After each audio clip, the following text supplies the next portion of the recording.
Ngangithathe usiba lwami, ngigqugquzele usiko lwami, kwazise konke bekade ngikushilo nengubhoshisa usiba lwami, kwenzeka njengoba kade ngishilo.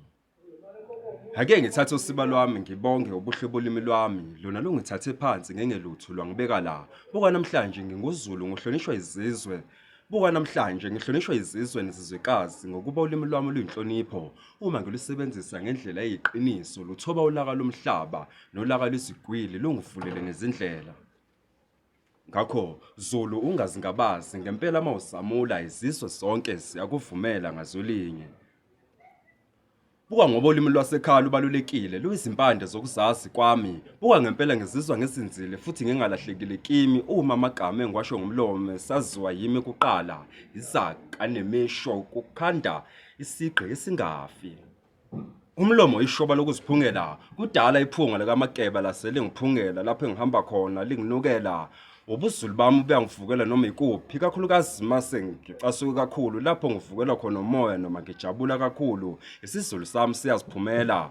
Ngizongixolela nina besizwe uma sengiphume endleleni kade sivumelene ukuthi nami lento ngayincela ebeleni, ngiyifundiswanga ngenkani noma ngokusa, ngayiphiwa ngothando nangeqiniso. Ingakho ngizokhuluma isizulu sami soqobo, ngihlonipha okhokho bami ngoba ulimi lwami lolu lungihambisa amazwe. Ngakho ngithi thatha usiba lwakho uqhubeke ubhale ngolimi lwebele, uloba amaqiniso ngobuzwe bethu, ukuze njalo uma sithi sibuyele emasisweni siluthole uzwelo, sikuthole ukuxolelwa. Ngoba izinyoni zandawonye, zinyoni zombala wodwa, zihamba ndawonye, zindiza ndawonye, kanti nezimoto zandawonye zishayelana amakhwela.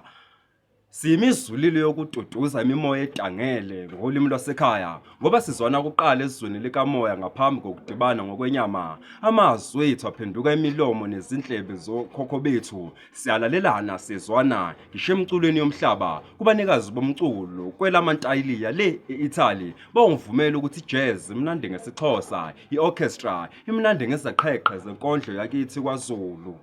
Ulimi lubalulekile. Ngingubra Josita Poet, yabonga.